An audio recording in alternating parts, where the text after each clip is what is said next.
All right, welcome again to Social Distillation, the submarine still of the internet, where we attempt to drop the bead and pour white lightning straight onto your brain. What are we talking about today, Samu? Well, I have my watching Wheel of Time horror notebook here, so we are going over the series again. This is going to cover episodes 2 and 3 of season 3. Uh, and we did episode 1, semi-intoxicated after watching the first one. And we had a comment on it from somebody who's never seen us Yep. before. And if you stuck around to see us again, although I don't think so by your comment, here's the answer to it. It says Amy Home 4687 says, gross, less than 2 minutes in and talking about porn twice. Not a reasonable review. First of all, did you watch the rest of the review to say if it was a reasonable review? Because we kind of stopped that talk right then. And then second, I don't say things by accident. I don't script anything. And it was in reference to that's how gross the show was. So we agree with you that my references were hmm gross, but they were an analogy to what we just watched. Yes, the first thing to pop into my head, not a reasonable review. Well, it's not a reasonable show, No, okay? no. We'll get into that as soon as we get into it because right off the top of episode 2 is, oh, you are not a reasonable show. You're a stupid show written by stupid people. But the second part of it is, again, there I don't say things by accident. I follow Peterson's words of be concise hmm and specific in your speech. And it also sets a precedent that we're not saying it's gross because we're bigots. We live in the real world. I hmm know what porn is. I knew who Ron Jeremy was. I know all of these things. And so I can make a reference that emphasizes what we just watched. And at the same time, put out there in the ether that we're not just prudes saying, ooh, gay sex, ooh, that's bad. No, it's we understand the real world, and especially on my end, we'll watch our previous episodes on Sexy Time with Sam. The disgust meter is actually very low for me, and I'm still bleh at this show. So I mean that there was a lot in that statement that you missed. Yeah, yeah. Well, I was going to I was gonna wait for a time when you were drinking to see if I could get you to snorf, but at some point I was going to refer to you as basically John Lithgow from Footloose as the Bible thumping conservative because the first part of Amy, your comment, if you came back, is actually relevant to today's discussion too, because there is one of my notes is this isn't Rome or Spartacus, Yeah, which were practically softcore porn in at least in some of the episodes. In totality, no, but there were a well, few episodes where they leaned into it hard. let me bring in, since we didn't do a social episode this week, the comments from our Andrew Tate episode, and I hmm wore this shirt on purpose. hmm I can't see the bottom, but that's the benevolent savages. All right. So these are special forces guys that hunt down child traffickers, basically. hmm That's what they do. That's manly.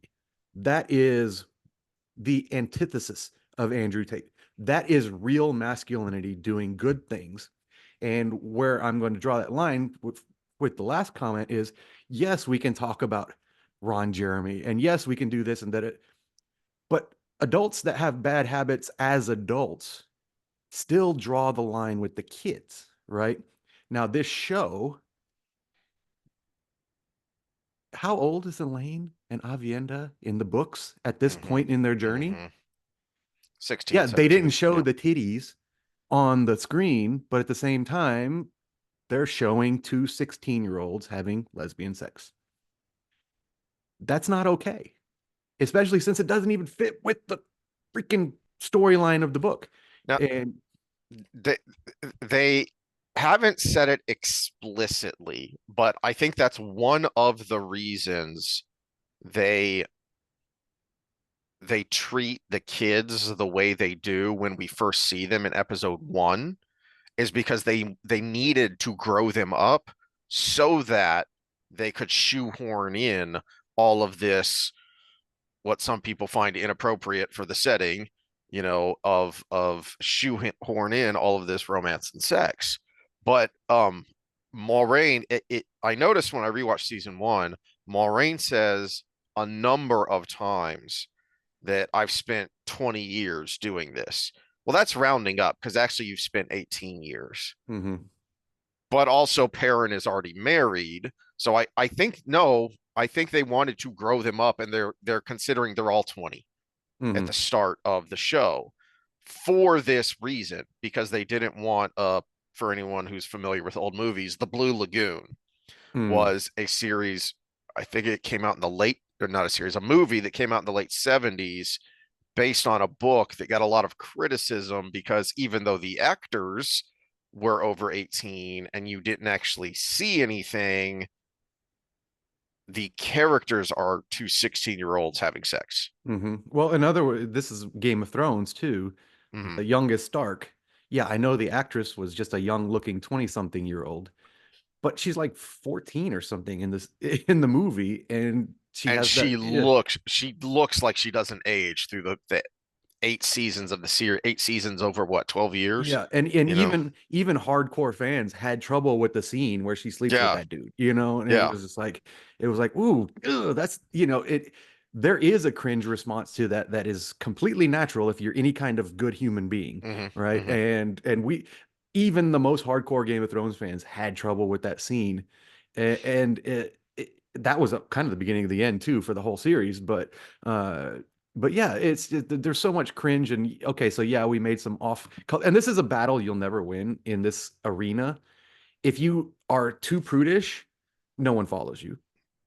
But if you make off-color remarks, people say, "Oh, you're gross" or whatever. So there is no winning that battle, and I've made clear where I stand as far as what kind of lifestyles and stuff I'm willing to comment on. We actually have sexy time talks where we talk about different relationship styles and everything. So I guess we're just not the show for you if two off color remarks Hmm. were enough. But let's go back to the Andrew Tate comments. We didn't do a social episode, and I think it's related because I just talked about a real man or real men. I mean, these guys are probably, most of them are probably chain smokers. They probably have all their bad habits, but they're protecting the kids. The Hmm. worst, hardest gangbangers in jail will beat up the child molester that goes to jail. That is one of the biggest things about humanity that gives me hope is the worst of us still try to protect the children. Hmm. And but I say the worst of us, what we call the worst of us still try to protect the children. I think the ones who attack the children are the worst of us. Hmm. And so do they. But let's, Andrew Tate comments. I think we talked about this one. It says having some hour, but I think you meant hair, pimp of Hmm. chaos, and putting that thumbnail is a level of some confidence. Well, we're a week and a half later, and you notice the hair is actually grown. I was fresh off a summer cut, and yes, I do have fine hair. But there's a difference between having fine hair that's mowed down and your scalp showing a little bit There's versus. also a difference between having a brand that Mhm. is this faux, this veneer of stereotypical masculinity, that this is your brand and you're obviously trying to Well, and cover things he up. does the right thing and shaves it all off, right? Because that's the way to go gracefully when that does happen. Now, that picture was him coming out of that Romanian prison where he didn't Hmm. have the opportunity to shave it all off. So it is funny that he's caught in that moment because he needs to be knocked down a couple notches. Hmm. And that the fact that it looked like the hair on the lollipop is. Now another thing I will say, I looked up when I was looking up Andrew Tate memes to put one up. Apparently a lot of them will get you banned on the social media site you're on. So I was very careful about what I selected. I Oh picked the most my. harmless one. Apparently there was some like confused face or whatever meme, and apparently there's a like they're calling it a dog whistle of some kind. So so I was very careful and I picked one that was harmless. So there was also that in the selection process. What's the other comments here? I don't know what order I have them in, but Carl Long says a big problem is that trappings of competence doesn't speak to the morality or ethics or lack thereof as to how the trappings were acquired. Correct. Yes. Very correct. And the problem with modern society is it's so hard to see, Hmm. especially for young women who don't know the social cues yet. So they very often mistake uh, the trappings for competence, and that's how they're so easily victim to some of these narcissistic assholes. Yeah, and we have so dumbed down and damaged society in general, but masculinity in particular, that it makes it even harder to see.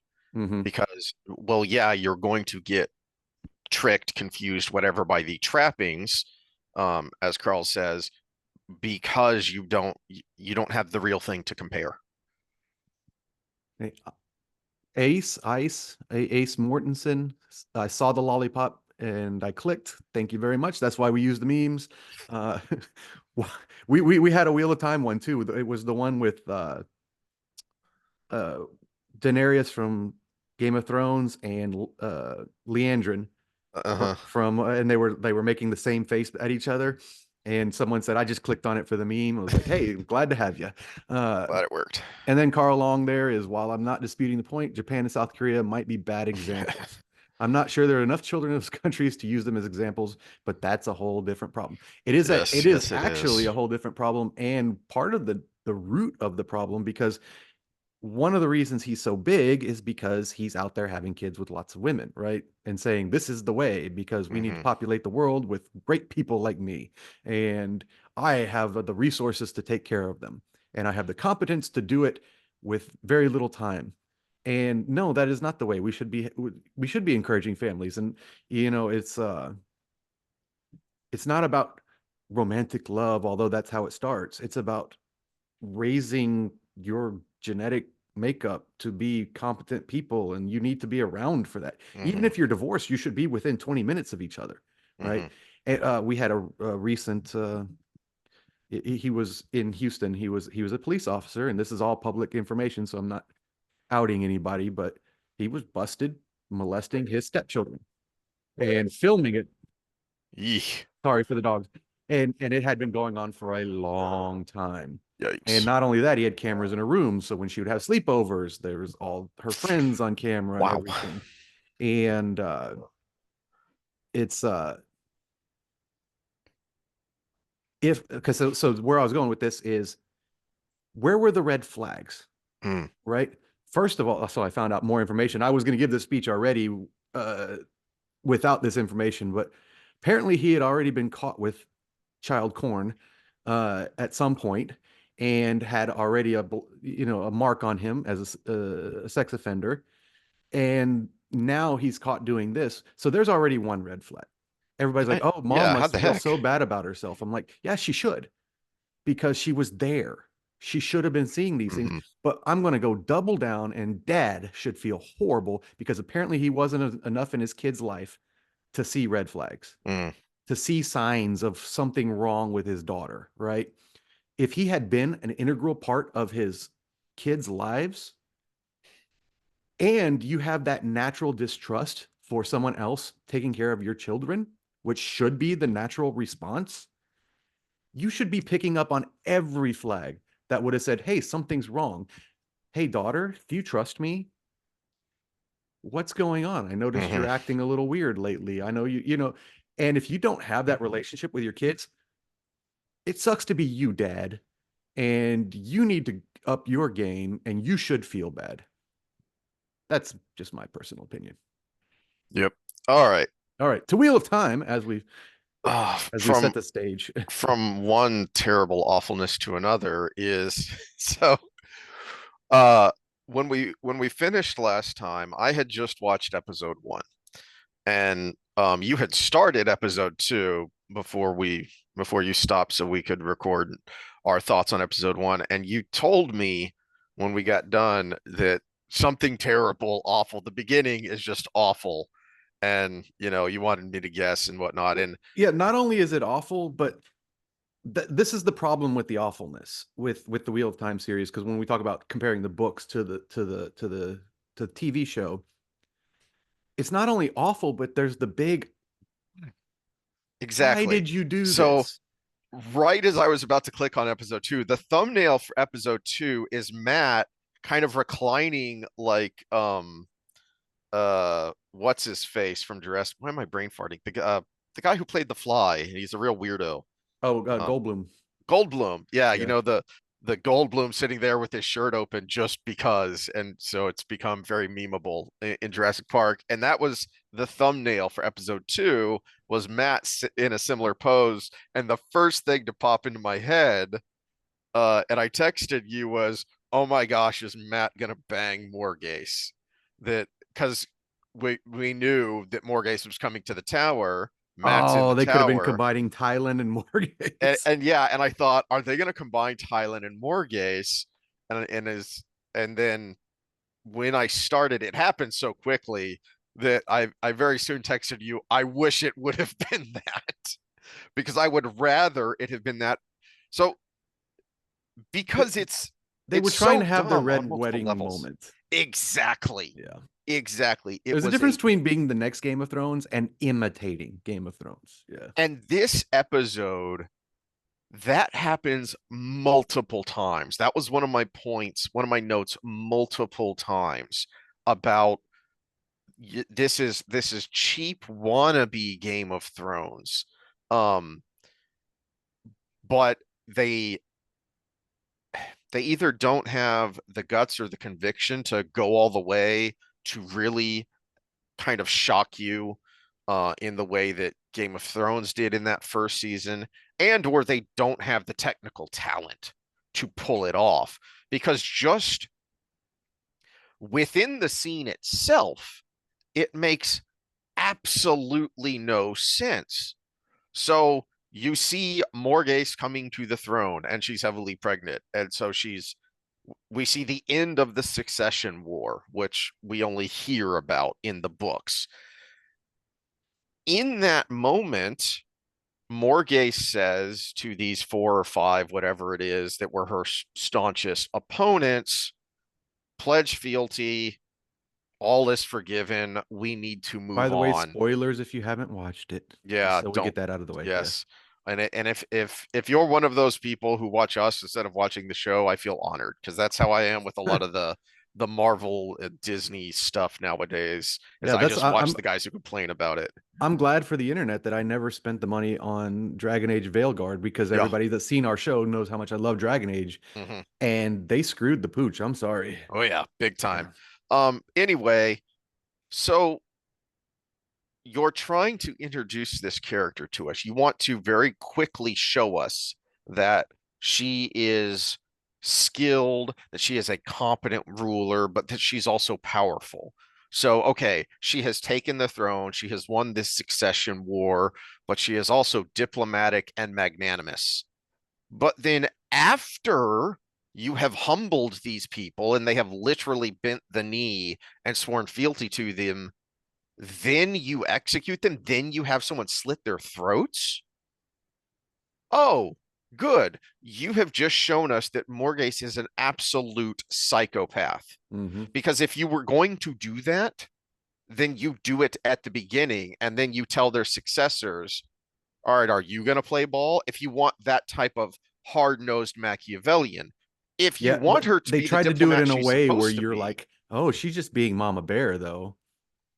My child will never yes, have to deal with this, and yeah, yeah, but I think they think that she's the heroine there. That no, this isn't showing her in a bad light because she is protecting her child. Okay, then you execute them while they're in the dungeons, and then tell their successors, "We're gonna play ball now, right? mm-hmm. And you're gonna, my children and my throne are going to be safe." But to And do it, even have a scene where like maybe it starts at the gallows mm, and they're being executed for being the warring factions or whatever, yeah. and her be regretting it, like, I hate that it came to this, that kind of thing. But the people who write these shows now are so warped that it's like the She-Hulk example, and I've mentioned this before. My son texting me just because he saw clips on YouTube and thankfully hasn't actually watched the show of, wait, do they not realize? And you see it they show it in the trailers where She-Hulk is talking to Hulk, and Bruce is trying to tell her about how you're going to have to control your anger.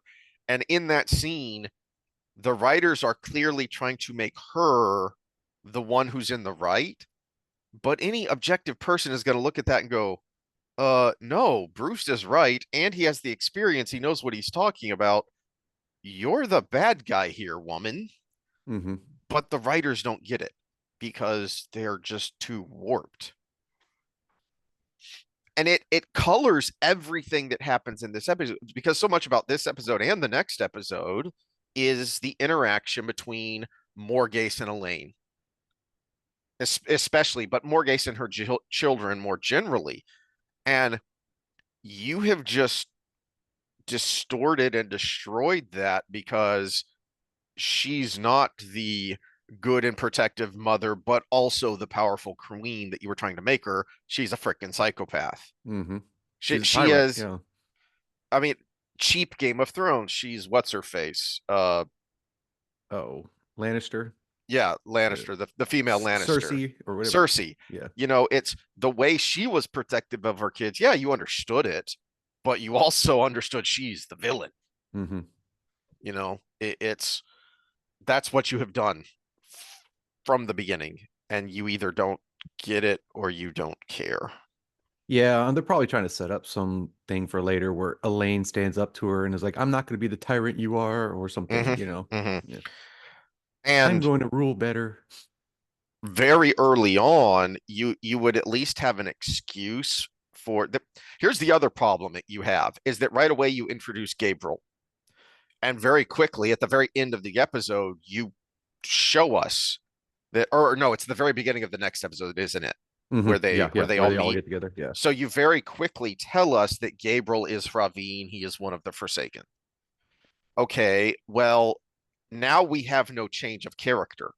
Well, and see the Morgue scene in the Succession would have made more sense if Gabriel was there, but Gabriel wasn't there yet. But he And it, can't be there. he And can't be so there. Yeah, that's what I'm and he even getting at. explains it at the beginning of the next episode that everybody thinks I've been around forever because Yes, of his mind tricks. which I have And problems with that too. But it's the better than I thought that was better than a lot of other things they could have done. But right. but yeah, we'll get to that when we start episode 3. But But if they yeah. had had an opening like what you suggested of even if you want to go hard and want to show that she has to be ruthless sometimes, but she regrets it because she's still a decent human being, and then you show her now and all of a sudden she is callous. Okay, well now we the viewer can start to say, what's up, what's going on here? This is Hmm. this is a different person from who we saw 18 or 20 years ago there it, at her it coronation. Yeah, it almost seems like they ended up reversing that because she seems like a better person when she's Yeah, talking with Gabriel. she does. That's a good point. When she's talking with Gabriel, when she has the moment with Elaine later where Elaine stands up to her and says, I have to chart my own path and my path is here, and she and Morgase backs down. That's a different person from who we saw in the throne room. So Gabriel's making her better. Oh Yeah. dear. Well, and let's talk about Gabriel because we talked about Lanfear and how they couldn't do too much wokey stuff because there's such a clear description of her. We have a very clear description of Gabriel too. Hmm. And I'm not even gonna go ethnic or anything like that. He's supposed to be massive. Massive and handsome and basically Yes. Gaston. He's supposed to be one of those big hulking figures. And I but I will say the actor actually pulls off charisma pretty well. yes. Yeah, Yes. so I am willing to forgive this one because the actor seems to be doing similar to Ferris, where we're like, oh, well, okay, that wasn't what I was expecting, but he's doing a good job.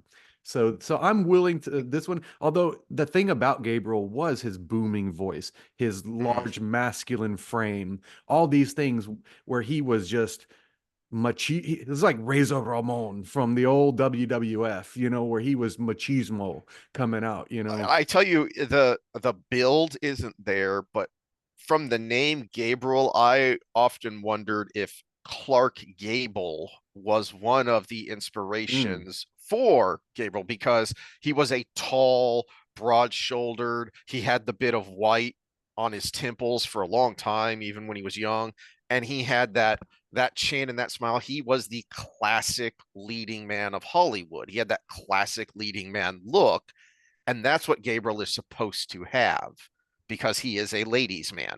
hmm. It's not all just the compulsion. It's Well, the and remember compulsion the way gets he the used the women to do what he compulsion. wants them to do. Yeah, remember he used the compulsion not in the way Grendel does. He used the Yes. compulsion to just kind of put a thumb on the scale. Yep. Yep. Yeah. Um, I will say, speaking of good, is the actor at least does a very good job, and especially contrasting when he's Gabriel and then when he kind of switches the flip and the smile instead of kind of a, funkle kind of, he's kind of playing the fun uncle kind of Hmm. character. And Yeah, then that scene with the, Elaine where they're just talking back and forth, yep. and she's confiding in him like he's been there the whole time. He like And then all of you a said sudden, Funkle, yeah. when he's meeting with the Forsaken, it's that same smile, but he makes it sinister. Hmm. So at least the actor does a good job. Likewise, I was annoyed when Elida showed up because I like her and it made me want to rewatch The Expanse. She actually makes Sawan good. I I I thought Sawan, the actress, has been very up or down, very hit or miss in the first two seasons. Hmm. I think the tension between those two is good, and I think it's mostly I can't remember the actress's name, but uh she's the president of Earth in The Expanse, Yeah, she's and also in she's the one that was based on Edgar Allan Poe. I'm blanking all of a sudden, but it was a good show. oh I'll the yeah yeah the House of Usher. Yes, The House of Usher. Yeah, Yeah, it's on my watch list because I've heard it's good, but I haven't watched it yet.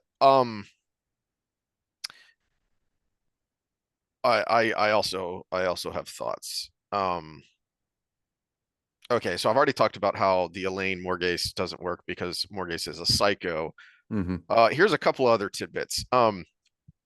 I don't remember if I talked about this when we were recording or not, or if this was just you and me talking. But when I rewatched season one, I started to notice a lot of little things. And one of the little things I noticed that drove me crazy at the very beginning of episode one, when they're walking Bella to Emmons Field hmm and rocks fall down on the path Yeah, you and Rand texted has to me clear that. the Yeah, rocks. yeah. All right. Well, when Rand goes to clear the rocks off the path, he just tosses his bow on the ground. First of all, the Rand we meet, even at the very beginning, in fact, go back to the woodcutting scene that we talked about a while back when we talked about flow state, and it makes a point that he carefully props up his bow so that it is at hand but out of the way so it doesn't get damaged. That's a little thing that if you care, you will notice. Go back and watch any of the uh, making of stuff about Peter Jackson's Lord of the Rings, and the actors themselves will talk about the detail of the prop makers and the costumers hmm and showing, look, this is a real button that's really been sewn on and it will never be on screen because it's on the inside of whatever, but they went to the care to do it. Well, and all the reports of Henry Cavill on the set of The Witcher being like, oh Mm-hmm. no, no, this has to be the left hand. No, this has to be this. Mm-hmm. No, this has to be yeah, because he wanted it to be as so accurate as possible. And it's like, okay, this is film adaptation, but at the same time, don't make the unnecessary changes. Have those little things in there that, So speaking of little things, oh, what are in you the talking books about they me have again? horses for a reason, for frick's sake.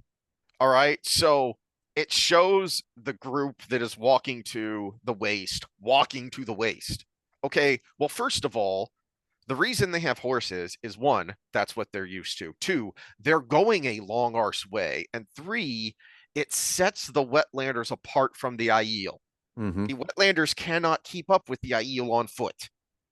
Yeah, Well, well, now you've just that's one ruined the thing. specialness of that. Yeah, that's one thing we've complained about though is the fact that there's no kind of getting your bearings on the geography Mm-hmm. of this world from the Mm-hmm. series.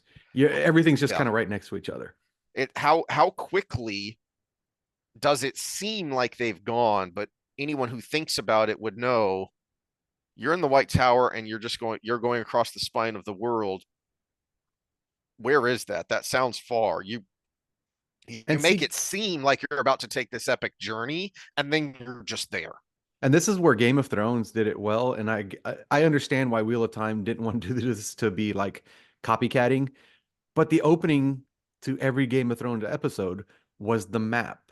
Mm, And it would go around the map to the different places on there. And so when you're watching the show, you actually had a map in your mind of where everybody was. yeah. And yeah, you couldn't copy that. But Jordan did it already. So Game of Thrones copied Jordan because Jordan did it by having the map as the first page of Yep. every book he put in Every there. book. Yeah. Yep. Um, In another fact, little, we brought up the interactive map, which is actually awesome. Whoever put that together. yeah. So speaking of little things, and we pointed this out at the time, Is this the and cursing? again, no. Because you texted me Um, about the cursing. yeah, I don't remember exactly when that happened, but no, after we see the group going to the waste, who are just already at the spine of the world, then we cut to um Perrin's group going to Evans Field, and oh my gosh, all caps, why the heck does the Waygate work the way it's supposed to all of a sudden? Doesn't Loyal Remember make in a season comment one? about it? That, yeah, that this is the way it should be, or something like that. Yeah. Yeah, yeah. And it's almost like Which was Loyal was there for the first one, so why not? exactly. Yeah, yeah. Why not have done it that way from the beginning? Yeah.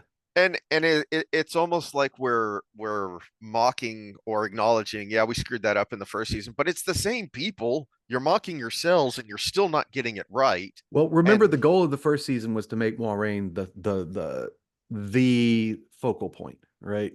And had you had Loyal do that, it would have taken away from her moment of opening the Waygate. that was something else I thought about getting ready for today that I didn't bring up last time of it's one of those things your brain notices, but you don't. I had issues with Lanfear and Moraine having that little chat, but it didn't occur to me until later. One of the big problems with it is that is condensing and changing what happens over these books, uh, mostly book 4 and 5, which is Lanfear in Rand's dreams. Lanfear and Rand having these exchanges, having this back and forth, having this whose side are you on? How much can I trust you? How much is the enemy, my friend kind of thing? So you're back to making Moraine the main character here Mm-hmm. because she's the one driving the action. She's the one with this tete-a-tete with the Forsaken, dancing this dance instead of the actual main character. Mm-hmm. Um,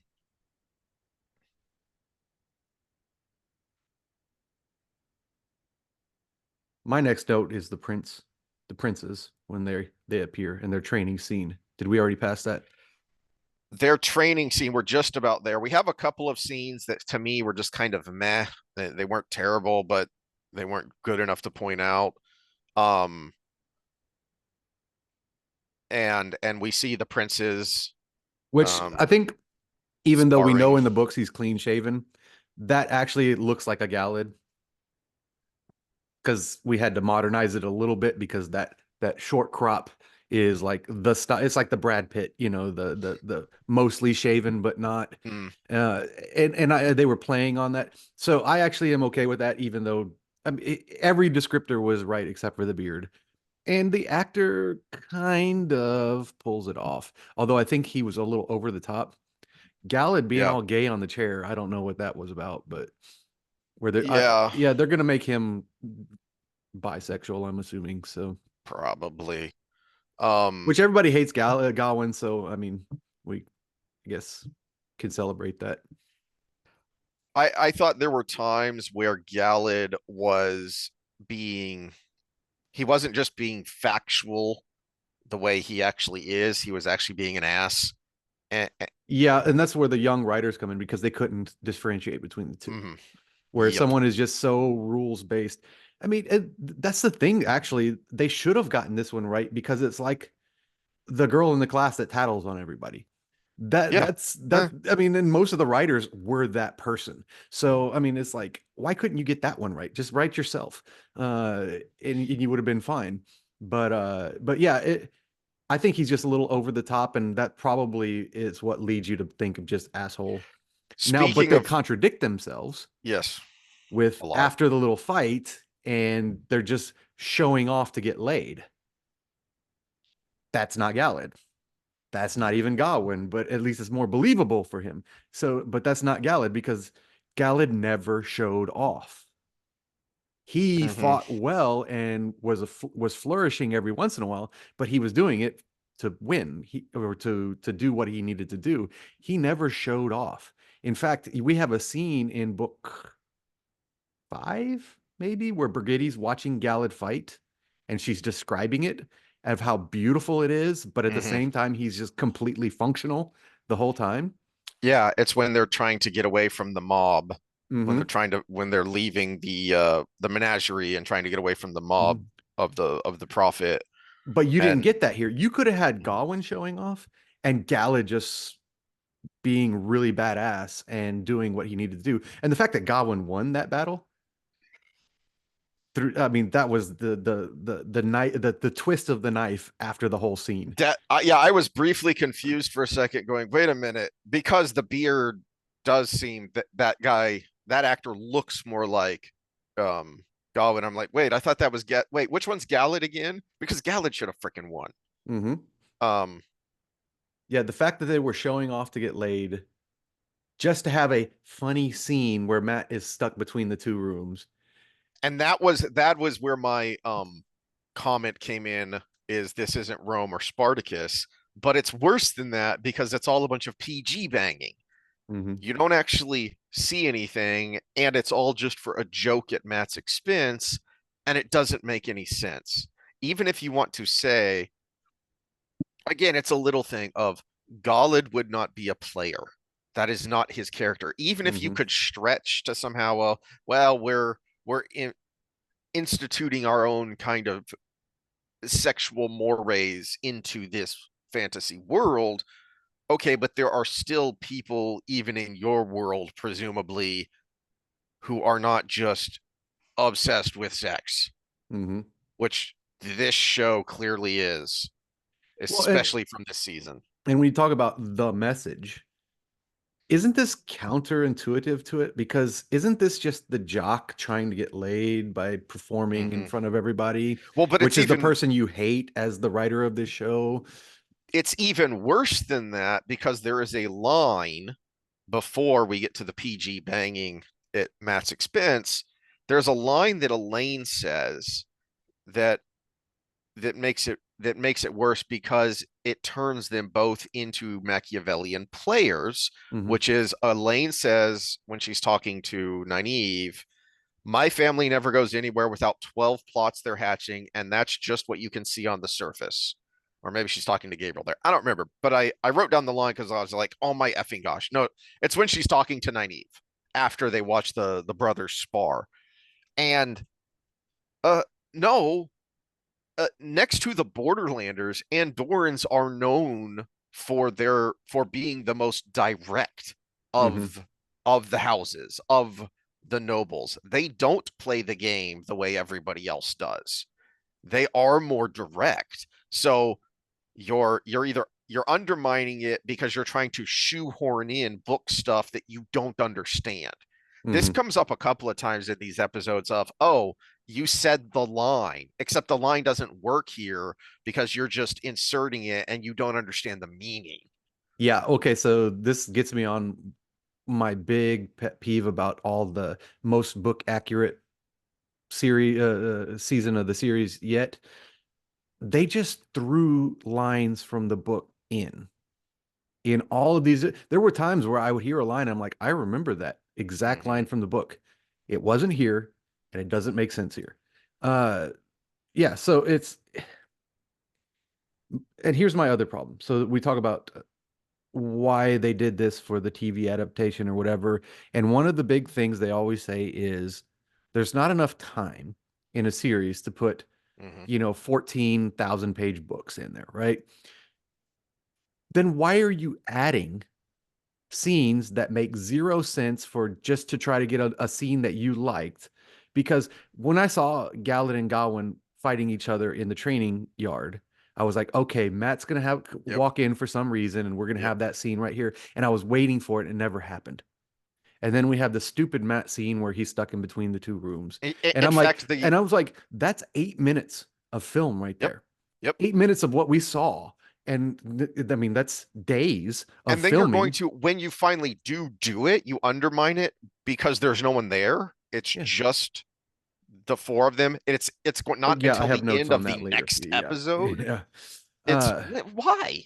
yeah, it was like why didn't we have that scene there? Why didn't we could have, if you're talking about adapting something for TV and having put everything in, why do you keep adding things that don't matter to have a cool scene?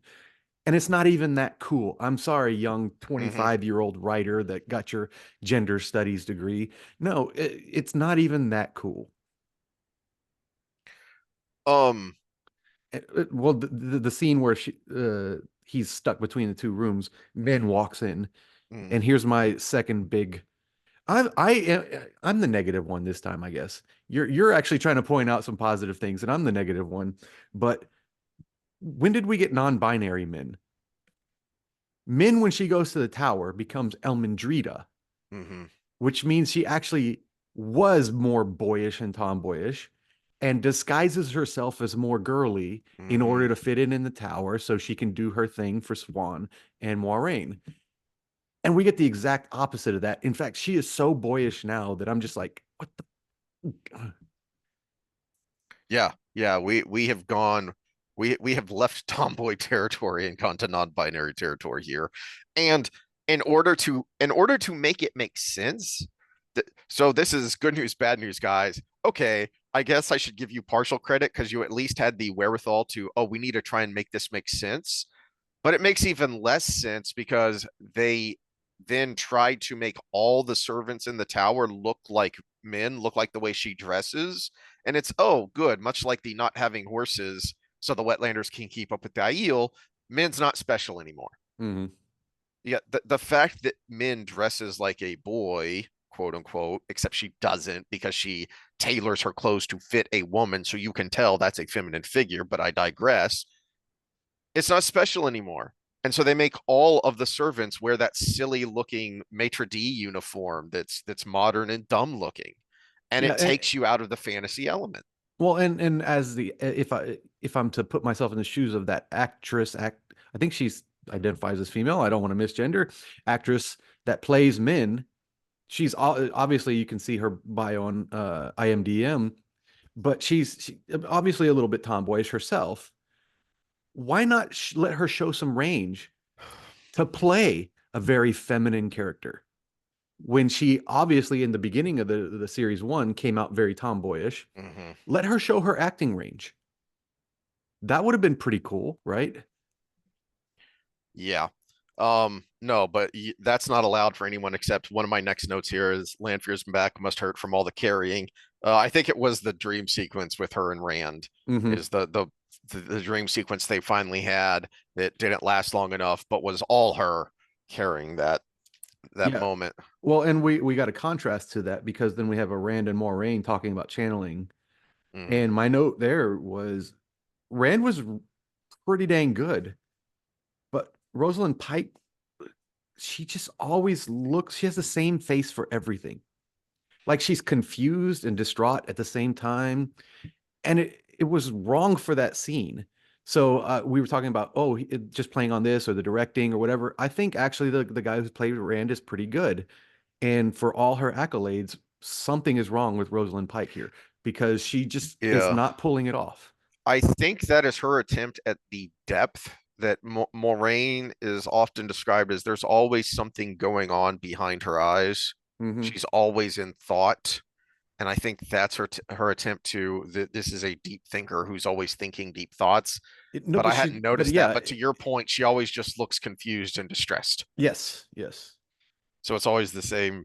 I mean, the features go like this in every face she makes, and I'm just like, I don't know what's going on with that. Is it directing or mhm, what? Because Stradowski is actually doing a decent job, and in that scene, you can see the contrast between the two of them, where he would make an emotional plea to her, and you actually felt a little bit of emotion, mhm. and then she would respond to him, and she's trying to make a strong response, but she has that distraught face, Yeah.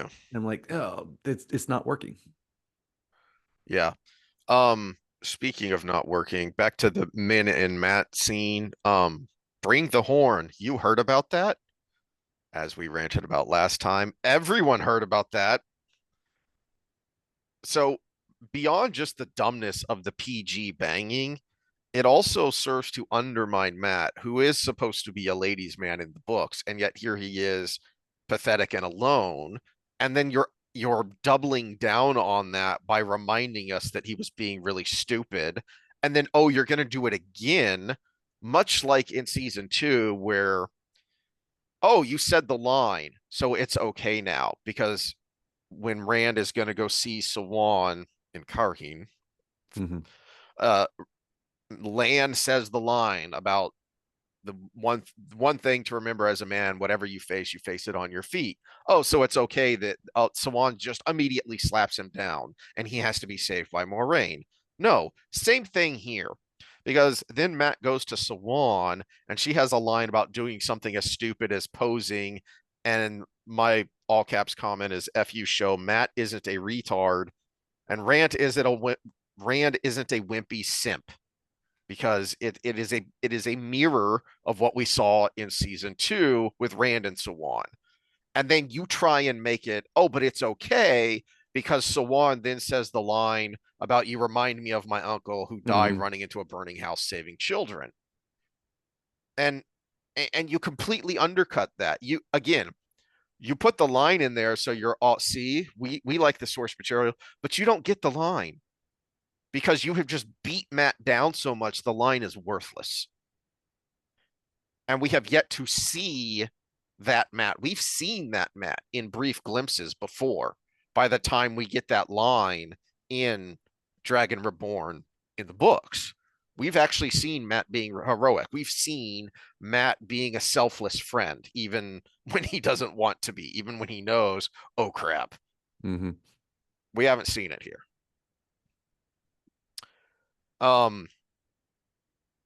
I already made the comment about it, that Elaine convinces her mother that she's going to stay, but all that empathy is pointless because we've seen that Morgase is a psychopath. Mm-hmm. But then my last note, speaking of little things, here's a lovely little thing that illustrates how shallow these writers are. Is the very last scene is them crossing the spine of the world and looking out and seeing the waste, and Avienda rushing up all angry about who did you tell we were coming? They wanted the drama. They wanted the ooh, uh-oh moment of Avienda's angry, and now there aren't people pointing weapons at us. And it makes no sense because we're immediately going to see at the beginning of the next episode, oh, those are Tar Laudale.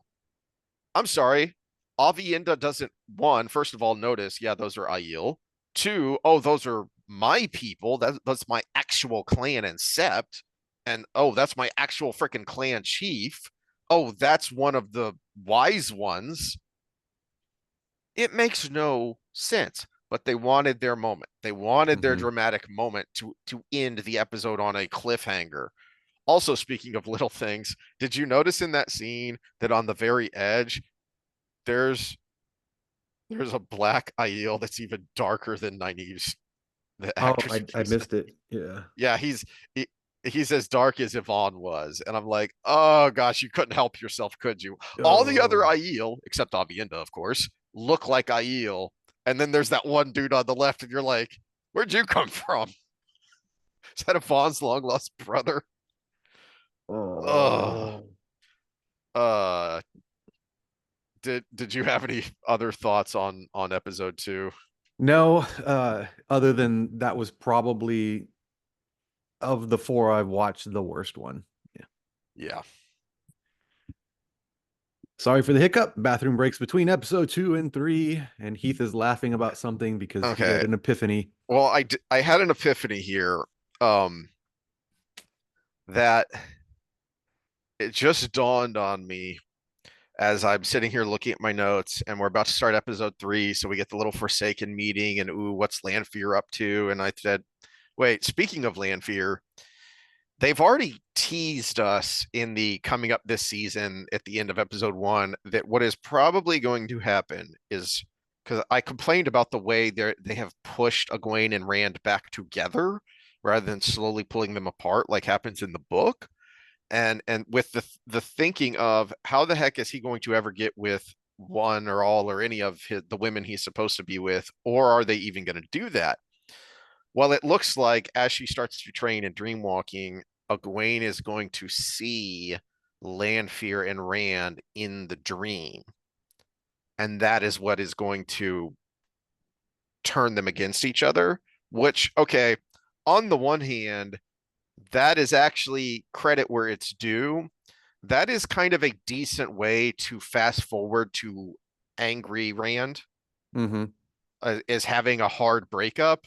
But the hilarious part to me that I was laughing about is, do you realize you have just turned yourself into the meme of, how many memes have you seen? How many jokes have you heard about the guy who gets in trouble for something he did in his wife's dream?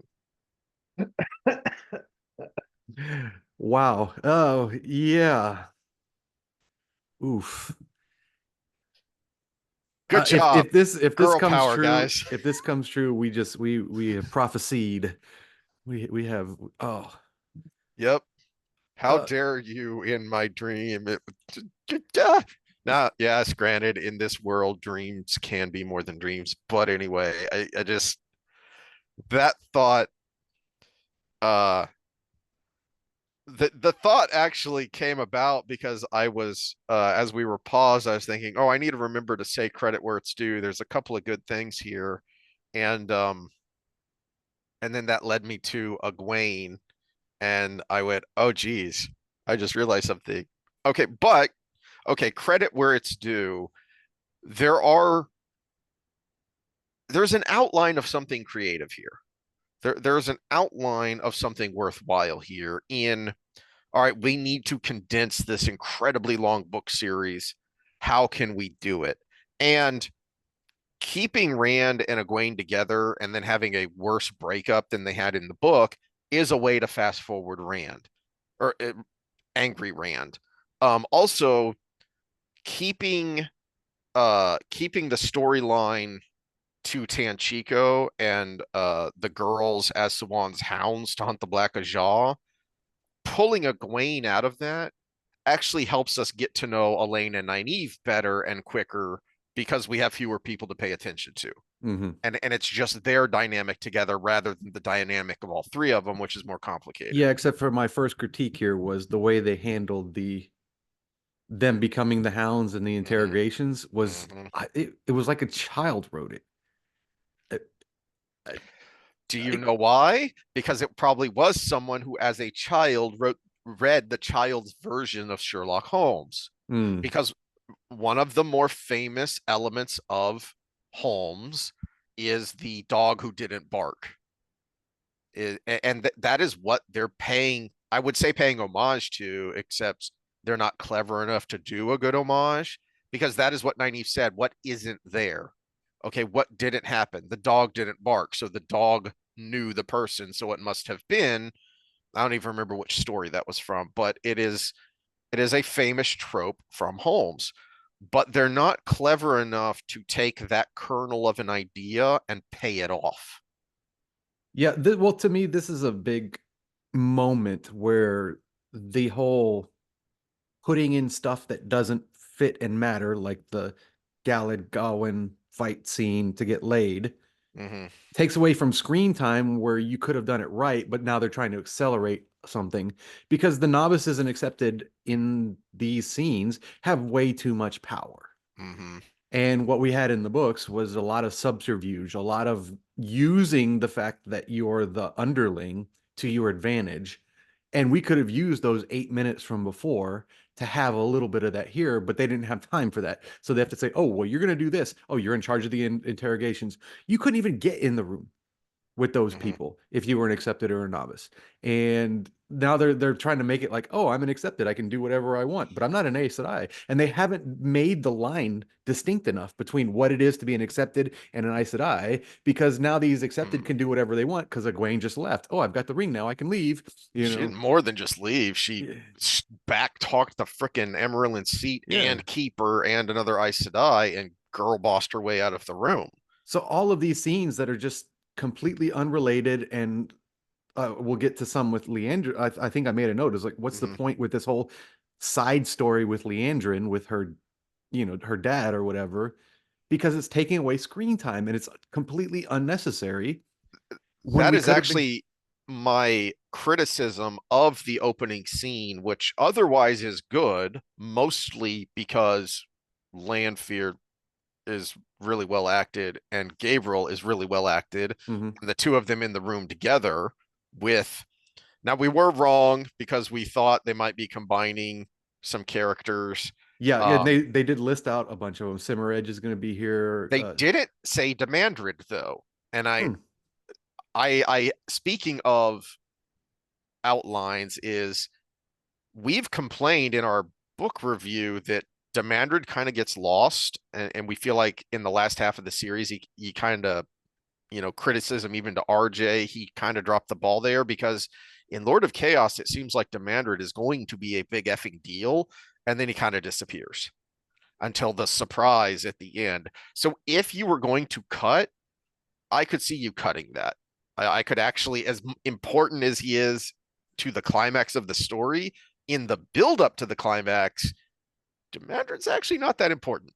Yeah, but except if they're going to bring him in as a big surprise later, they You have to needed to set have him him up. here now. Yeah. Yes. Yeah. So they So needed to have him here now, disappear, and then come back. if you're going to completely cut him out, okay, that's a big cut. But in much the same way that nerds complained about Tom Bombadil being cut because it's a big part of the book, yes, but he's not a big part of the main storyline that I'm trying to Hmm. tell. But to your point, if they're going to bring him in later, well, you just screwed the pooch here because we needed to see him. Yeah, because then you would have to have this moment of like, oh yeah, there was that other Forsaken we've been talking about in our stories, and here Yeah. he is. Yeah. So as far as the scene goes, it's done well. You very quickly kind of get the character of him. I think Samael is a it is a good job of very quickly introducing a character, Mhm. and you very quickly understand who this character is. So it is one of the best character introductions they've actually done at all in the show so far, period. The problem I have is much like, okay, you're setting up the Tanchico storyline earlier, and I can see reasons why that would work and be beneficial. However, there's a reason Jordan had them go to the tower first and investigate there first, and then Mhm. go down to Tyr, and then go to Tanchico Well, just because like there these. was a reason why Rand went to Tyr first and then went to the Waste. So what they're trying to do is they're just reversing the thing. So Rand went to the Waste, so they Mhm. have to go to Tanchico, and I bet you everything's going to come back to the Stone of Tyr for the both storylines. the big problem here though is we have no development. So how are these kids going to survive this incredibly dangerous adventure?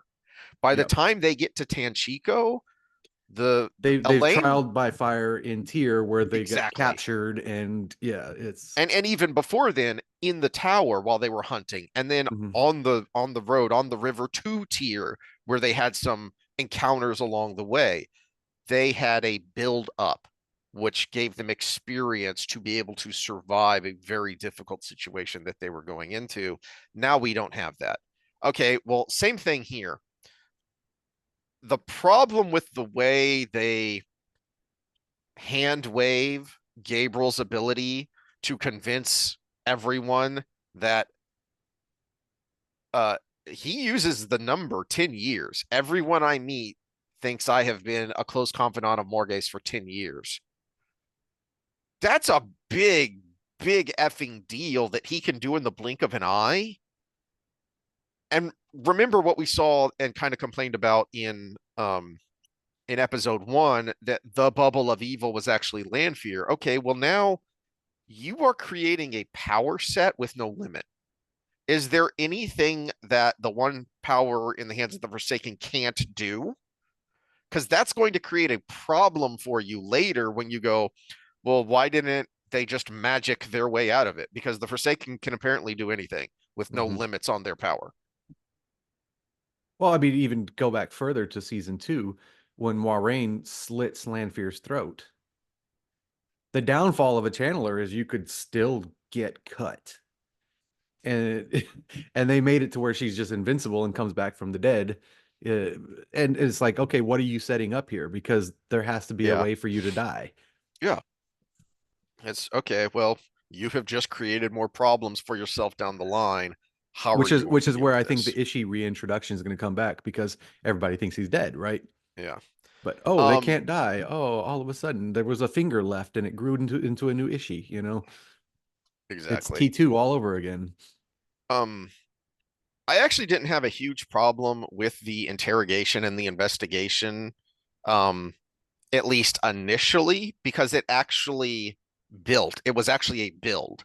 Is they talked to the one and then they talked to the other, and then they thought, something doesn't add up here, and then they moved on to Well, they did a and minor version of Prisoner's Dilemma, which I mean, I guess from a psychology standpoint would be okay. It was just Mhm. so contrived to me. But the bigger, oh wow, good job. Here's your gold star for today, elementary writing is there's a payoff from something that happened in season two with when Nynaeve follows Leandrin and finds out about this, Hmm. this person who is this old guy. Oh, it's your son. And that was actually one of the few good scenes in the series because the scene does multiple things. It gives you motivation and characterization for Leandrin, but also was a good way to show you Aes Sedai are much older than they seem, which wasn't something they've really talked about in the show, but they did a good job of showing that because Leandrin has a son who looks much older than she looks. Um, and so you have a callback there. You have something that was actually set up. Huzzah! My problem with the investigation there was actually um the spat that Elaine and Nynaeve have, where which actually is was it in episode two actually, where Nynaeve basically accuses Elaine of being a spoiled brat, and well, of course you're not going to do this because I can't count on you, and then it's done, and then like they've made up, and now they're moving on with the investigation. I'm like, hold on a second, either don't do that, or you've got to play it out.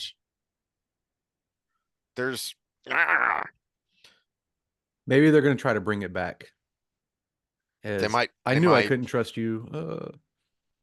um oh, before I get to my comment on the Reds, uh I forgot that. So you said worst episode so far with episode two. And how much of the episode did we not even talk about? We didn't talk about Perrin going to Emmons Field hardly at all, except for the Waygate, Hmm. because all those scenes are just kind of whatever. A lot of the Rand scenes were just kind of whatever. We didn't talk about half the episode because it was whatever. Um, I have even that actress who plays Elida could not save this scene. Is I know they're Reds, and so they're portrayed even in the books as being um more direct than other Aes Sedai, but they're still Aes Sedai, and there was zero subtlety in that scene whatsoever in any of Describe the those scene. scenes. I'm trying to remember because I my next note is Perrin and Alana in When Emmons Field. Elida goes to the Reds, there are two scenes there. First, where she tries to ingratiate herself and then gets slapped down. And then when she goes back and she maneuvers to get the head of the Reds out Okay, yeah, yeah. Okay, I of the remember that scene. tower, Yeah. and there's just no subtlety there whatsoever. When she then says, "Oh golly gee, who's going to replace her? Because we can't be down. The Reds need all three of their sitters because everyone's out to get us." No subtlety there whatsoever. Hmm. Um,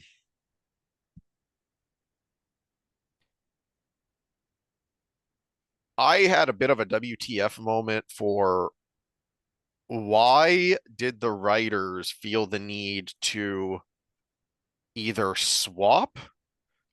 We haven't seen her yet, so I actually think what they've done is combined Bayer and Amos into Yeah, the same character. yeah. I saw a bunch of message boards where it's pretty much agreed that they are. Yeah. And so Okay. here's the thing: if they are going to combine them, why did they pick Bayer instead of Amos? Because Amos was so much more important. Yeah.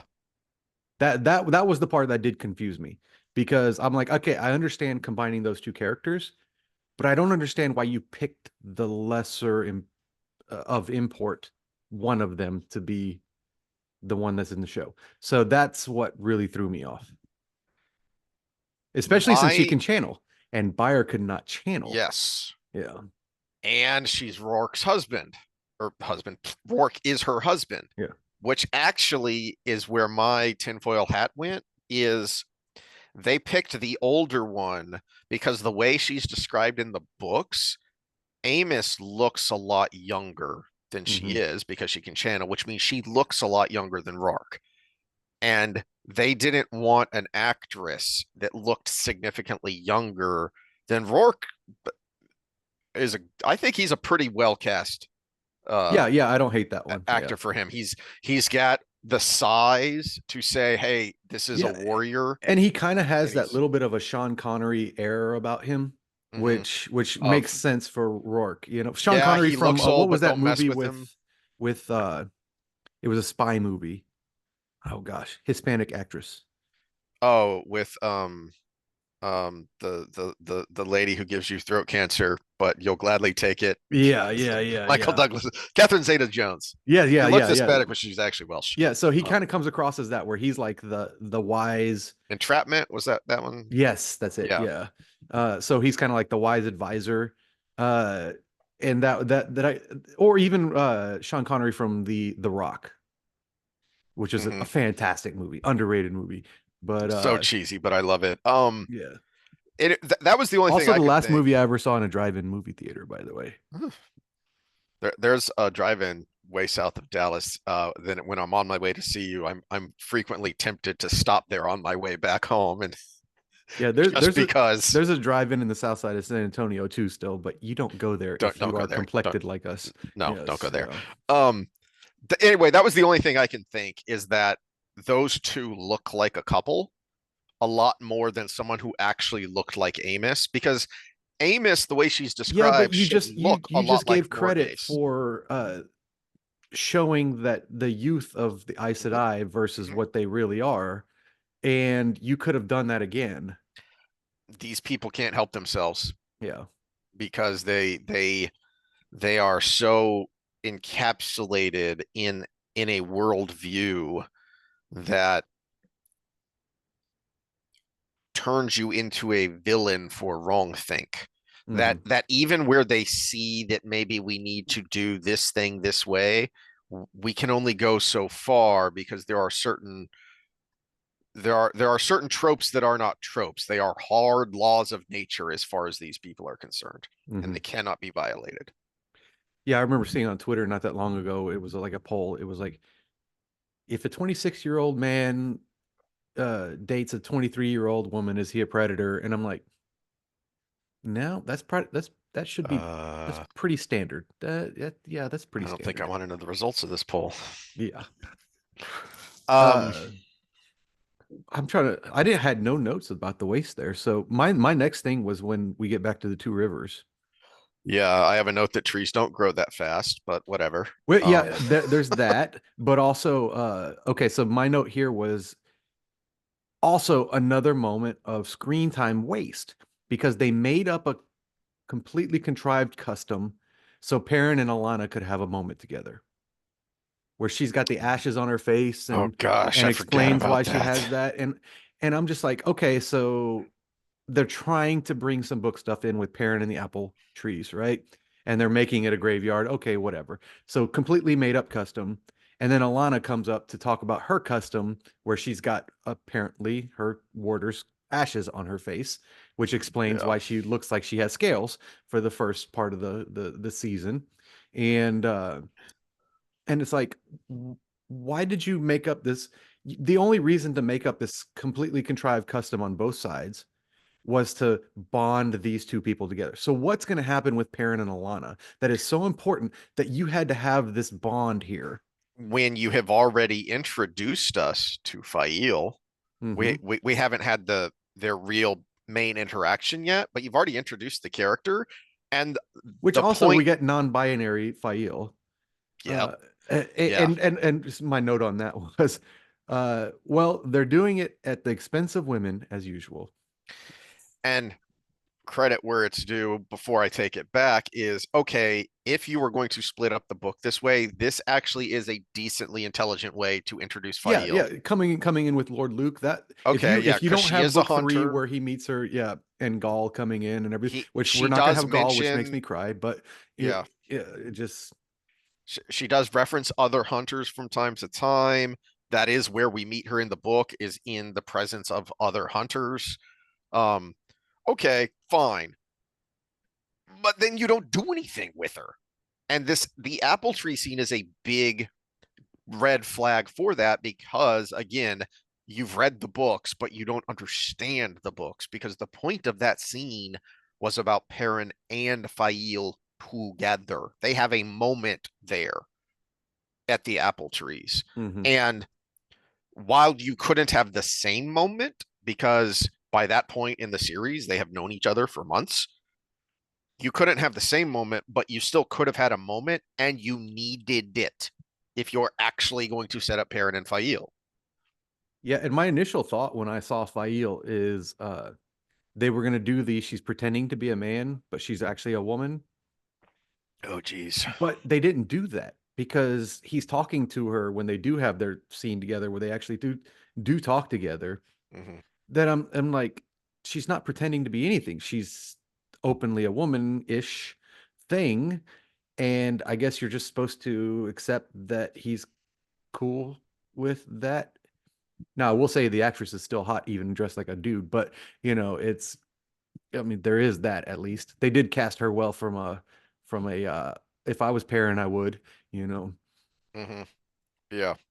Um, But yeah, I thought they were gonna do the I can't remember what the movie was, but where the girl pretends she's a boy for a long time and makes friends with the guy. I thought they were gonna do that.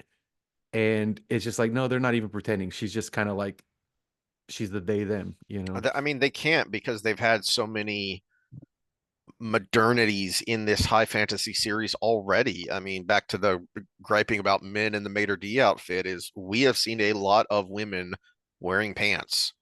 I mean, for crying out loud, they opened the show with Moiraine wearing pants and basically a cowboy duster.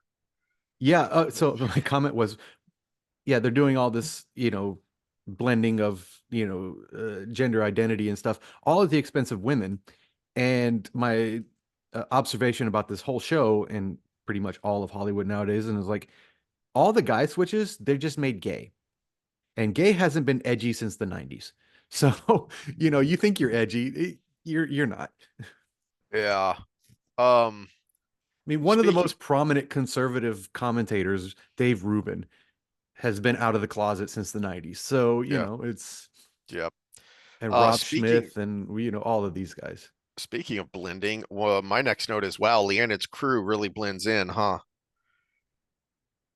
When they're in Tanchico walking through the street and Oh, yeah. everything is drab and not very color, and they're like more brightly lit than what we saw of the Tinkers in episode one or in season one. So they actually look more like Tinkers than what the Tinkers look, and they're just walking through. Plus, they're a weird hodgepodge of a group anyway, and it's like these people look like a high school drama kid's about to shoot a music video is Or a flash mob is about to start, or a flash mob is yeah. about to start. It is so jarring and takes you out of the world. And it happens so frequently. Yeah, and I have mixed feelings about the scene that followed that where they go into that wedding because Yeah. I understand they're trying to flesh out Leandrin to make her human. So Hmm. that's part of the storyline with her son. But it's also part of the why she's a red. And I get that. I understand. I just think Hmm. again, in the books, you just know she's a bad person. And that's okay. Sometimes you Hmm. can have that. Sometimes you can have that person's just bad. Well, the big problem with it is initially I thought, okay, this is fine because we really thought they were combining Leandrin and Elida. Mm-hmm. Um, until we saw the casting for Elida. Well, back to the point you've been harping on this whole time is okay, you keep adding things which takes away from stuff that you say you can't do because we have to condense. So, all right, if you were using this to make the Elida character more understandable because she is so important, okay, but no, this is a side. I mean, Leonard's a side character and who's by the books not going to be around much longer. Mm-hmm. Well, So why are you spending all this time? yeah.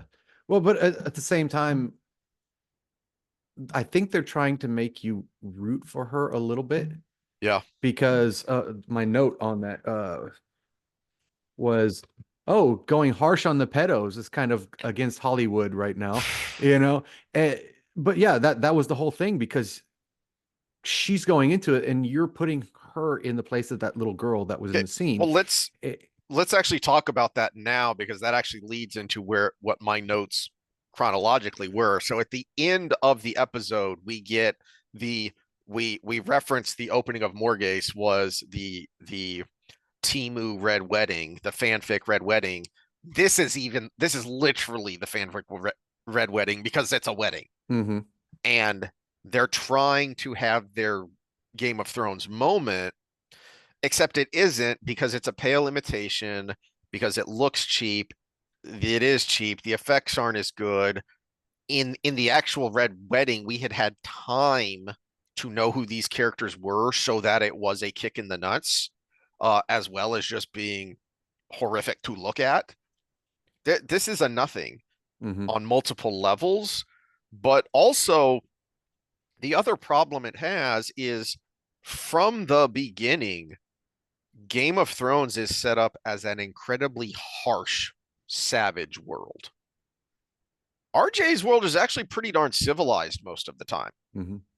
You know what I would have liked to see, and maybe this is something that people can think about going forward if I had any influence in this arena.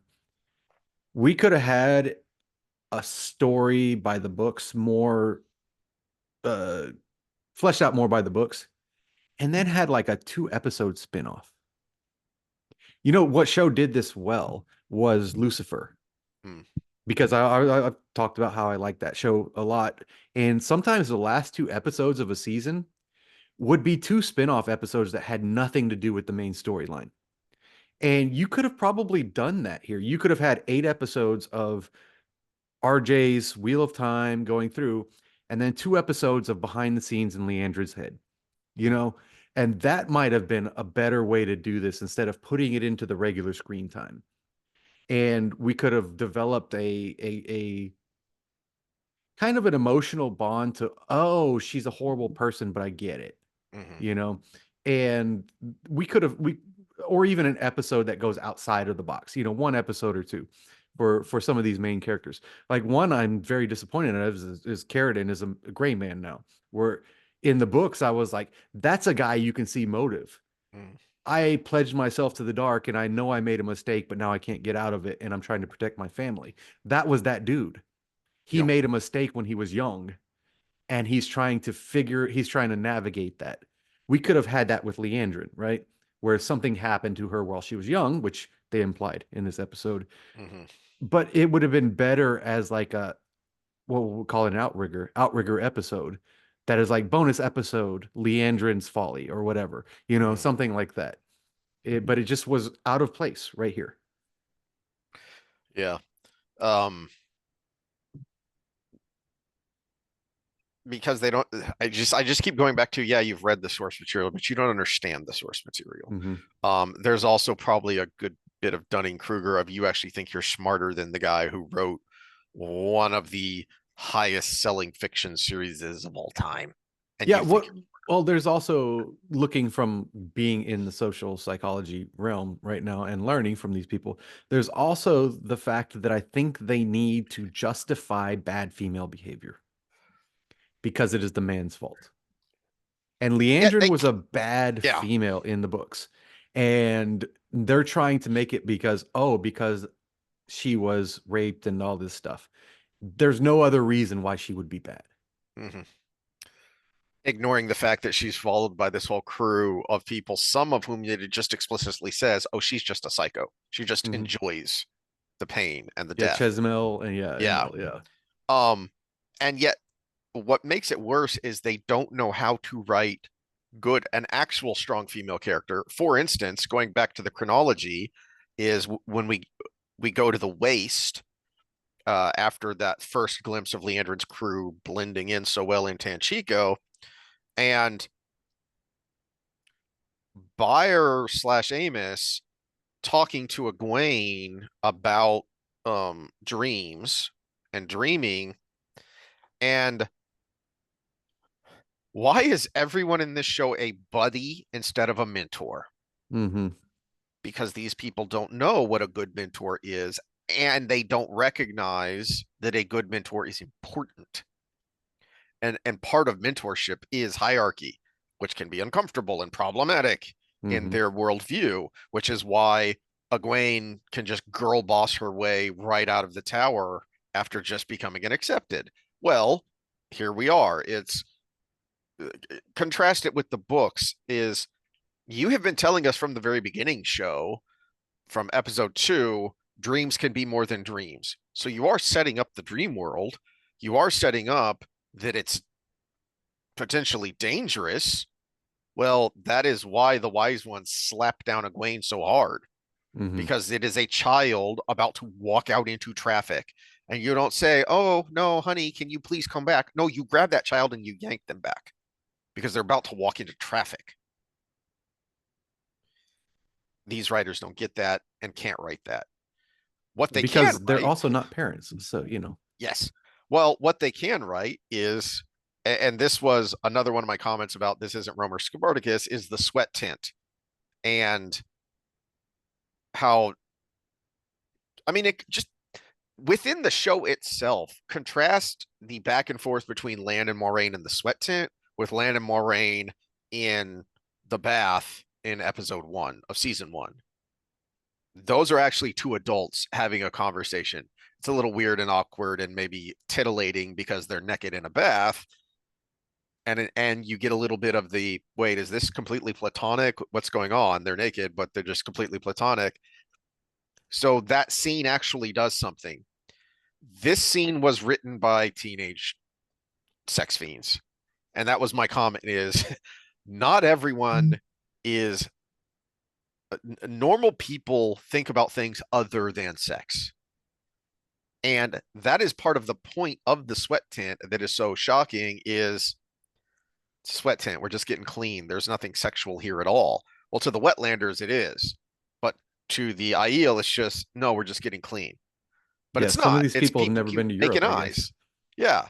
I mean, They keep, I've taken a group shower with males and females before. It's yeah, you still notice things, but at the same time, you know where you're at and what the purpose of where you're at is, and uh, mhm. Well, but it gets worse. Are you going to rant about this? Because I kind of was expecting you to rant about Melindra. yes, I do have thoughts Do on tell. Melindra. First, so I was writing a comment down, and then they kind of changed the direction they were going and it exited out. But I think it's still relevant because my first thing was why the free love with Lan and Moraine and Melindra hitting on them and Lan is talking to Moraine like it's for her, right? And oh, you got to get over Swan sometime, which should have never been a plot line anyways. And it's the old trope, the way to get over somebody is to get under somebody, and they were just playing on that. But then she comes to him, and I crossed out what I was writing down, and I wrote in all caps, "Wait, what? Mullane is Malcurie?" Ah. It was a mix of a yell ah and the death rattle ah. It was kind of like both at the same time. Ooh. Ooh, ooh, yeah, No, ooh, no, no, no. ah, yeah, no. And I was just like, what in the flying effing, yeah. I don't even know what they're going for here because, Yeah. yeah, I don't even know what they're going for here because there's nothing I can see that ties this to pulling the storyline together. Even an accelerated something. No, I don't see anything here. Yeah. Is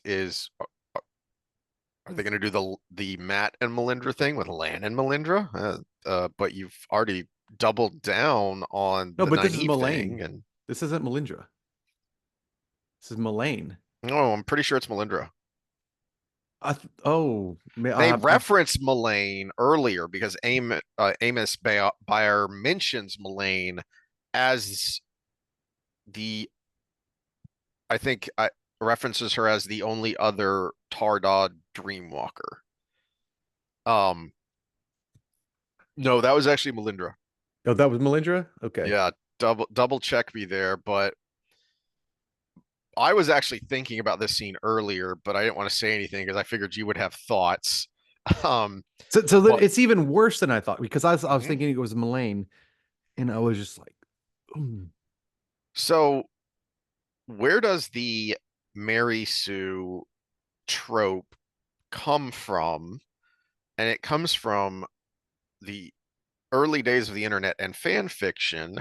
And the thing that made fan fiction so bad is that these sad, lonely losers, and I can say that because I am one, would insert themselves into their favorite stories, except they were always the paragon of awesomeness.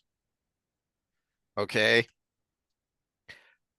Well, the paragon of awesomeness makes for terrible storytelling anyway, but it's worse when you're inserting it into an existing world that has been built up with good world building, because now you're taking away the specialness of whatever it is that you happen to like. It's like if there are any D&D nerds out there, and when Drizzt Do'Urden became popular, everyone wanted to play a character that was a clone of Drizzt. Okay, well, Mhm. but that makes him not special. And so, on top of just I'm sorry, what was the point of that? Is, well, wait a minute. You've just taken away the specialness of Rand's mother. So apparently, anyone can just become an Aiel now if you want to, if they take pity on you. No, this is a very closed society. And you tried to show a little bit of that when we first met the Aiel. You tried to show a little bit of that with Avienda not liking Rand because he's a wetlander, not liking a lot of the things that she sees around her because these are wetlander customs and they're not as good as ours. All right. Well, now you've just undercut that. It was a big effing deal for Rand's mother to become a maiden. She had to convince them after a long while that she was worth them even trying, and then had to go through a lot to not die. Are you sure? Because it's showing Mullane in episode 3. I thought it was Melindra, but you are perhaps correct. I'll rewatch it even though it gives them credit. But the problem is the actresses look so much alike between the two. That you It's like, can't tell from the yeah. Let's see. Where are your Wheel of Time? Wheel of Time, 2 episodes for Melindra. Also, episode 3. Dang it. oh, I've got the doohickey up, but it's not showing me the way it does sometimes. We'll show you the cast during the scene, so I Hmm. can't tell because it's not doing that for episode 3 for some annoying reason. All right. I'll double check if somebody knows for sure, but you're right, they do look the same, but I'm pretty sure it is this person with this Well, because Scandinavian sounding name. she's a wise woman in the tent, right? See, I couldn't tell because she's naked in the tent, so um or mostly naked. Or was she a Guy Shan? We can't have Melindra yet because she was a Shido. Hmm. One of many reasons it's stupid. Yeah. Yeah, okay, so we'll double check that for the people and we'll put it as a correction at the beginning. if we have to, of the next episode. But yeah, I thought it was Mullane, and it could be Melindra. But if it is Melindra, they're probably combining the Matt and scenes with the Aiel with Lan. Uh, Other than that, but it still makes no sense. And so, okay, so if it is Melindra, spoiler alert for the books and the show, if it is Melindra, not only is she doing a Valkyrie plot with Lan, but she's a dark friend. So where are we going with that? If it's Mullane, then it just makes no sense at all. And we're trying to accelerate some kind of plot that makes no sense at all right here. And again, screen time that could have been used for useful stuff. Speaking of screen time that could have been used for useful stuff, uh, oh wait, well, I was finally going to get to what is my favorite part in the series, which is Perrin's storyline in Emond's Field in The Shadow Rising. But you wanted to talk about something before that, Yeah, which what was the Lane and Nynaeve with the gray man. Okay, so watch that scene again. First of all, they could have done better with special effects. Uh-huh. But okay, so when you know physics, you hate action movies, right? If you watch that scene again, I slow-moed it and I watched it like 3 times.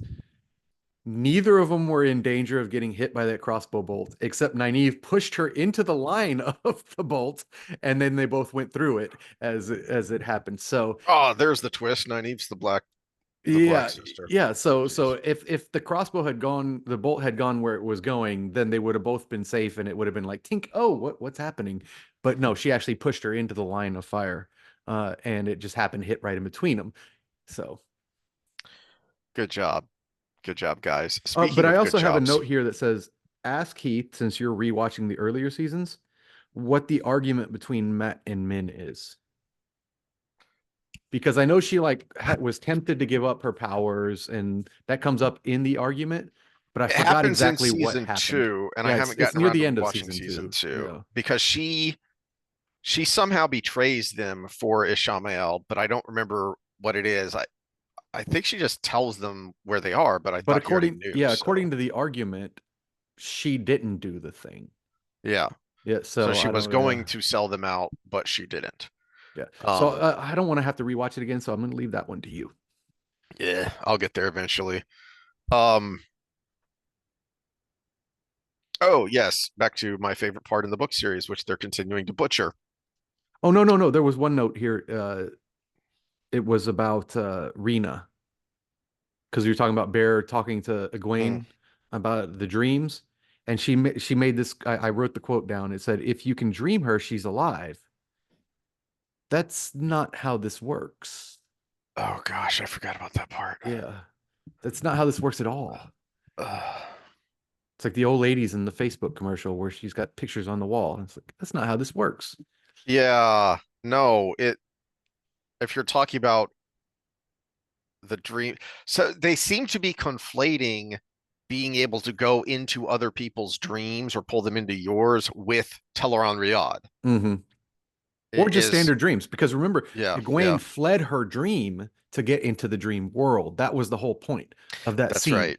She Yeah, fled her normal dream to get into the dream world. Her trauma dream exists because that's her past, right? That's what dreams do. They well, there consolidate was that also stuff. an implication there that was actually Lanfear torturing Egwene.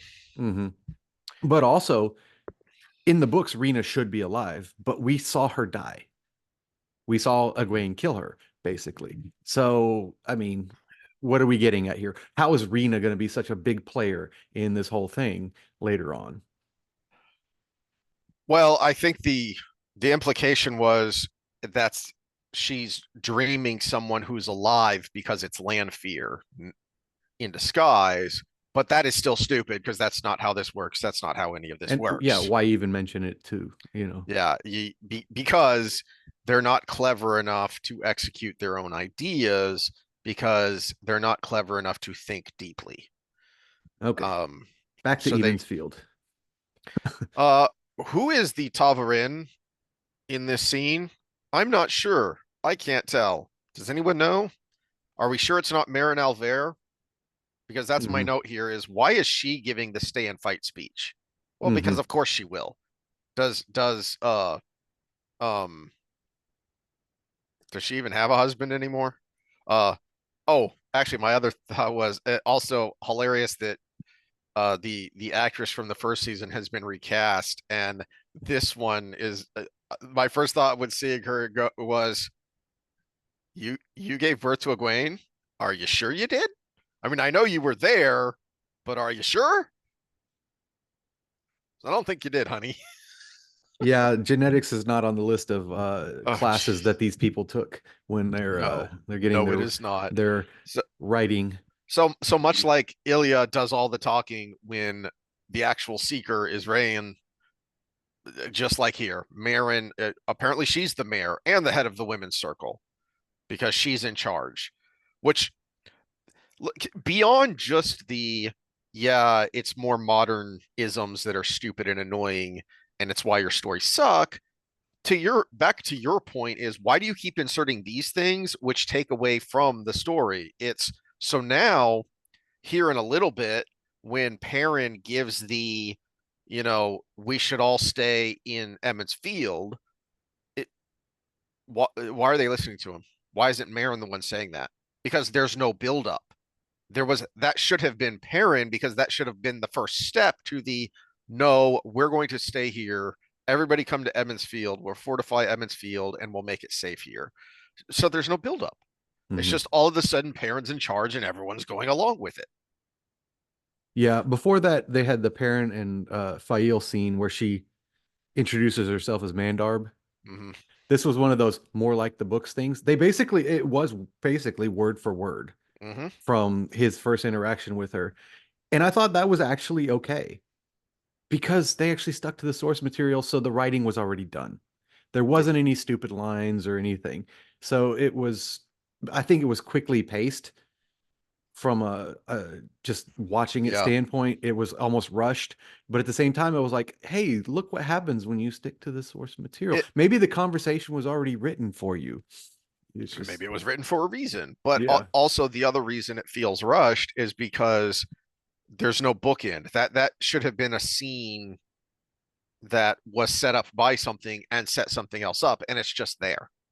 yeah. And it also made more sense in the books because Lan was there with his horse. Mm-hmm. Because instead of, oh, I knew a guy whose horse he named his horse that, it was, oh, his horse is named that. And so Yeah, it was more impactful, because he people can actually name horses. points Yeah, to Mandarb and says yeah, that horse is named Mandarb. yeah. But then she Uh, comes back with, my name is Fail, and I've always been a hunter. Hunter's in my blood or whatever. And it's like, no, your name is Zareen. You uh-huh. changed your name to Fail because you didn't want to be Mandarb anymore. Now we've just taken away the whole royalty bloodline thing. Yeah, it's like, what are you? Okay, are you just going to say that she was lying, or because pointedly in the book she doesn't lie about her name. She at no point says my name is Fail. It's I will take on this new hunter name then. Okay, Yeah. because that's important. That no, Perrin, I never lied to you. I just never told you these things. But when he confronts her and says, "Wait, who is your family?" She tells him. But then that gets to the scene where Perrin comes out and gives his little speech. And I just had, again, I think they just read the Sanderson versions because this was like a Sanderson speech Yeah, where it's like, oh, it's so grand ish. I mean, the best thing I can say about it is at least the actor isn't acting like he rode to the set on the short bus anymore. No, no, actually, I will give Perrin credit for evolving since the Mhm. first two seasons. So maybe, I don't know, acting classes or just seeing the critiques from people like us out in the ether, maybe he's just doing better. So, Yeah. fingers crossed. I hope the best for the guy because it's not his fault that they Well, were trying to check boxes when they cast him, yeah. but he can make the best out of it, right? And I hope he does. Um, then before we get to the dollar store red wedding that we already talked about, we actually have the mat fight, which we've referenced, Hmm. which finally happens now when it looked like they were setting it up in the previous episode. So Yeah. why did you waste all this time? But I have a bigger problem with it, which is I already mentioned that there's no audience, which is part of the point of the original scene, which is also what makes it fun, is there's a strong implication here in this scene that he only knows how to fight because of all these memories. Mm-hmm. I have a big problem with that. Because he knew how to fight because of quarterstaffs and in the Two Rivers at Beltane and his father teaching him. Yes. Yeah. Which, considering you just had the no, we're going to stay and fight speech from Perrin, well, this would have been a good time to set up that, well, actually, these farmers do kind of know how to fight. Mm-hmm. They know how to use the quarterstaff. Every boy as knows how to use the quarterstaff and the bow. Is as Matt says, you could have had a moment of that, of, Well, you remember know, his dad's a degenerate though, so you couldn't have that. yes, Yeah, but also, yeah, so my note was that they doing it in private took away so much and added nothing. mhm, What it took away was Hammer's speech about the swords master and yeah, the farmer. that's a good point. And what you just brought up was you had to do that because you don't have Hammer. You don't have Hammer there to make sense of it at the end. Because without Hammer's speech, everybody's just witnessing to supposed swords masters on the rise getting their ass kicked by some rando, right? So Hammer's speech made it what it was. And then Matt's own mind saying, "Oh, this is like quarterstaffs during Beltane," and his father teaching him Mhm, needed to be there. And you could verbalize that because we can't see in Matt's head in the show, right? mhm. And he could have Ba- said something to Nynaeve right there, right? Back He, to the knowing the source material but not understanding it, Mhm. because where they're getting this from is he knows how to use the Ashanderai, the Naginata. He knows how to use that because of the memories, but he already has the foundation of the quarterstaff.